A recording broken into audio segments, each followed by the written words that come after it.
നമ്മൾ എന്നാണ് ഭജനം ഇരിക്കാനായിട്ട് വരുന്നത്, അന്ന് കുളിച്ച് ശുദ്ധിയായിട്ട് ക്ഷേത്രക്കുളത്തിൽ കുളിക്കാട്ടോ. പണ്ടുള്ളവർക്കൊക്കെ ക്ഷേത്രക്കുളത്തിൽ കുളിക്കാനൊക്കെ അറിയുണ്ടായിരുന്നു. ഇന്നത്തെ കാലത്ത് കുട്ടികൾക്ക് ചിലപ്പോൾ അതൊന്നും അറിഞ്ഞു എന്ന് വരില്ല. അങ്ങനെയുള്ളവർക്ക് എങ്ങനെയാണോ നമുക്ക് കുളിച്ച് ശുദ്ധിയായിട്ട് പുറമേ നിന്ന് വരാനായിട്ട് സാധിക്കുക, അങ്ങനെ ശുദ്ധിയോട് കൂടിയിട്ട് നമുക്ക് അകത്തേക്ക് പ്രവേശിക്കാം.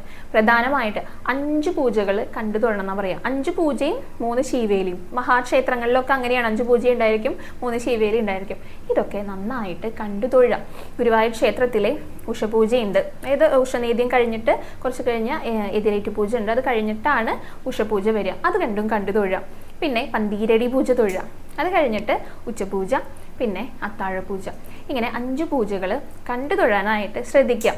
ഇതിൽ നിർമ്മാല്യം തൊഴണമെന്ന് നിർബന്ധം പറഞ്ഞ് കേട്ടിട്ടില്ല കേട്ടോ. നിർമ്മാല്യം തൊഴാനായിട്ട് സാധിക്കുന്നവർ തീർച്ചയായിട്ടും തൊഴുക. നിർമ്മാല്യം കണ്ടിട്ട് തൊഴുന്നതിൻ്റെ ആ ഒരു മഹത്വം നമ്മൾ മുൻപും പറഞ്ഞിട്ടുണ്ട് അല്ലേ. അപ്പോൾ നിർമ്മാല്യം തൊഴാനാണെങ്കിലോ തലേ ദിവസം നമ്മൾ ക്യൂ നിൽക്കണം തീർച്ചയായും.